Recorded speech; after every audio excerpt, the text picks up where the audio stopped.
Throwback Thursday continues on Gonzaga Nation SI. I'm your host, Dan Dickau, where bring back former Gonzaga players from all eras to talk about their experience. Today's guest, one of my former teammates, someone that personality just lights up the room anytime he would come in the room, the locker room, the classroom, the room when we would be hanging out as teammates, Alex Hernandez. Alex, thanks for joining. Hey, thanks for having me, Dan. Hey, so we'll get right into this because, everybody has their own path about how they get to Gonzaga.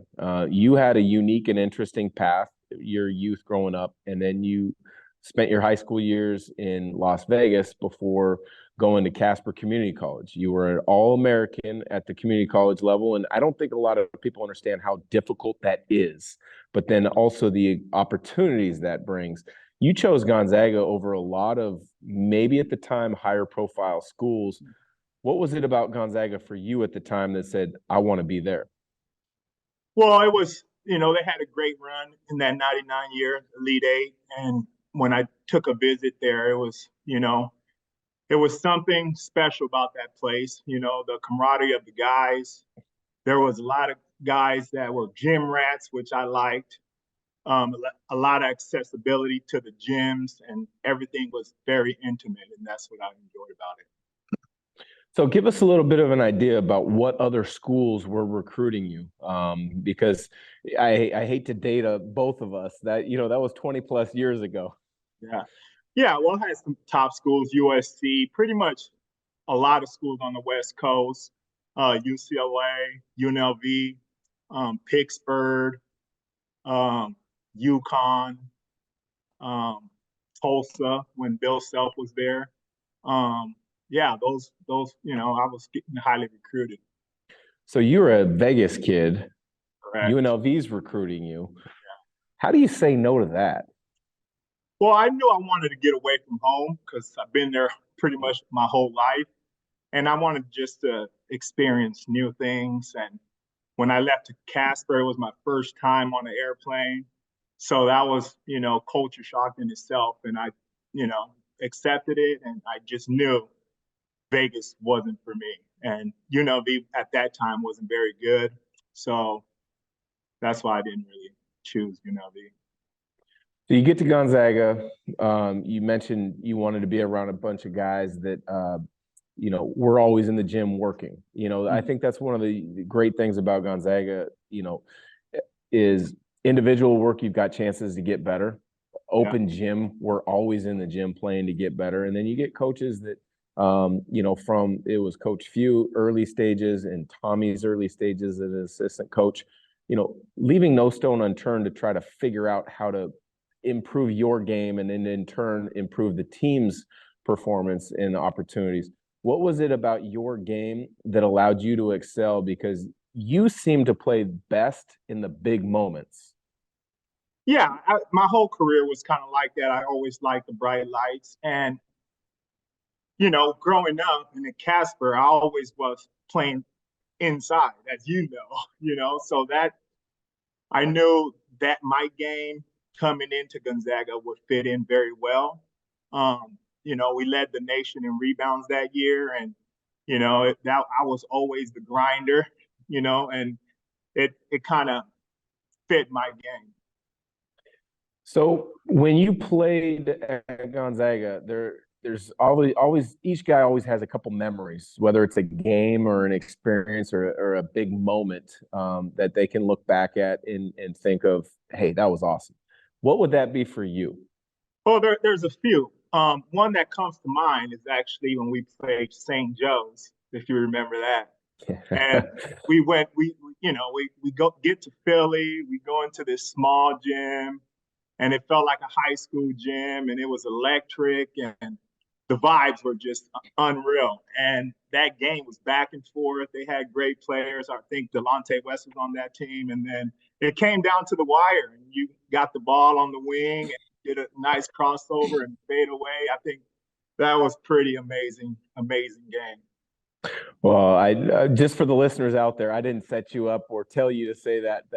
No, but that definitely brings back memories for me as well. Well, yeah, that game was unreal.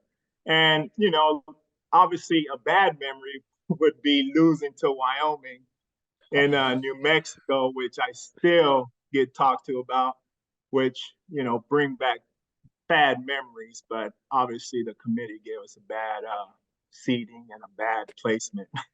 Yeah, there's a couple former teammates during that era. Kyle Bankhead being another one, that we talk about. How did we get a 6 seed when we're ranked 6th in the country, and the committee did us no favors? At the end of the day, we had to perform. We had our chances to win. We played our worst game of the year, and we still had a chance to win in the last couple minutes of the game. We just couldn't quite get it done. But that might be my most frustrating and disappointing loss in my career to this day. Yeah. So tell us a little bit about what you did after, because a lot of guys go off and play professionally. Was that something that you did? Because I'll be honest, I don't remember what it was for you right after Gonzaga. Yeah, I just jumped right into the workforce. My wife and I decided to move to Seattle through her job for a couple years. And then, I just started doing different jobs, and then decided to move back to Spokane, and then jumped on the coaching staff and was there for many years and had a great experience coaching the guys and being a part of, a dynasty that's still living to this day. That's one thing I wanted to kind of ask you about and get your take. So you played for Coach Few, and then you were on staff with Coach Few. And we all understand and appreciate Coach Few's different quirks.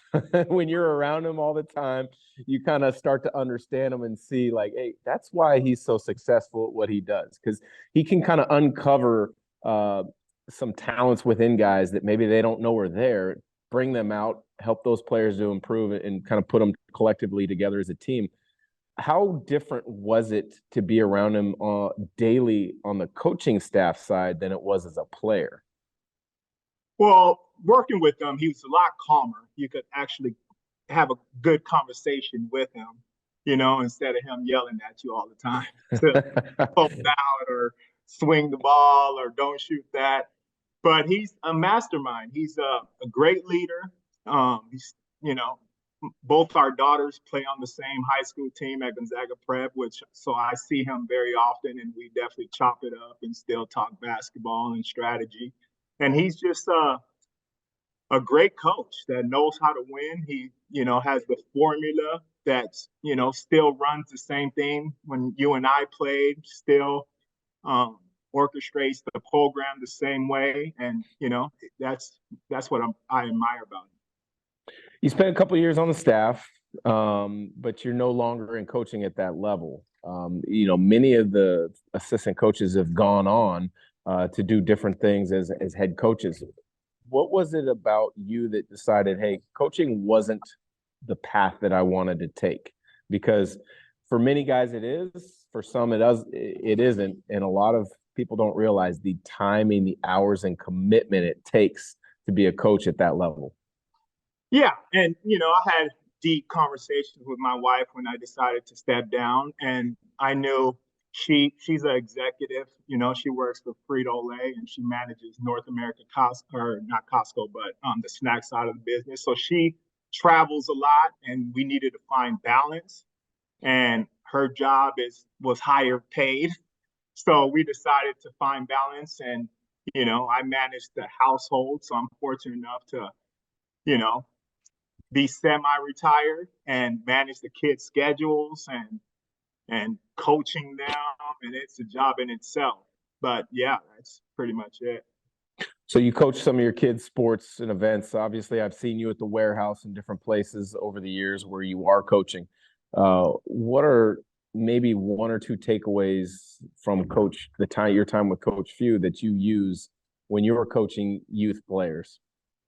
Well, it's a little different, but I try to, keep the same structure that Coach Few does. And I think once you figure out the formula, as you know, of coaching and what works and what doesn't work, then you just stick with it. And that's what I've been doing through AAU, coaching my son's team with Ryan Floyd, Built for Ball, and then my daughter's 9th grade team. So it's, I try to keep it simple and not try to do too much and stick to what works. And obviously the ability of who I'm coaching. Coach Few's got a number of phrases that some of us former players always kind of use, maybe in jest, maybe in reverence to what he's done. Sawing wood is always one that comes back in my mind. Is there a phrase to you that Coach Few has used over the years that you catch yourself saying to your teams? Sawing wood is a big one. I remember he always say that, like that big guy is kind of surly. He always used to use the surly word, and Stark 9 was one of them. When a guy goes down. Yeah, that's the only ones I could really think of at the time. I know you've got a busy morning with different things. Don't want to take too much of your time, but Gonzaga's created a culture of kind of a brotherhood where guys pull for each other, and when move on to the next level, you want to see them succeed, whether it's professional basketball, whether it's business wise.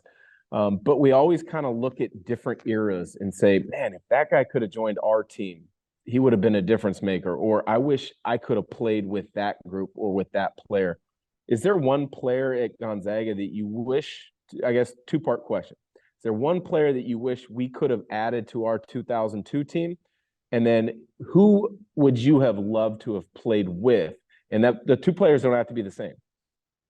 The one that comes to mind is obviously Mario Kazan. He was unbelievable player. Unfortunate that he wasn't able to play with us, because I think we probably would have won the national championship if we would have had him, because he was such a freak of an athlete. Another one would probably be probably John Stockton. Like every time I play with, I think me and that guy are undefeated every time we're on the court together. So, Sunday runs? Oh, yeah, pick and rolls all day. It's like Carl and John there. That's awesome. Yeah, for listeners that don't know the first name, Mario Kassoun, he was Tommy Lloyd's first European recruit. He was on campus with Alex and I's group.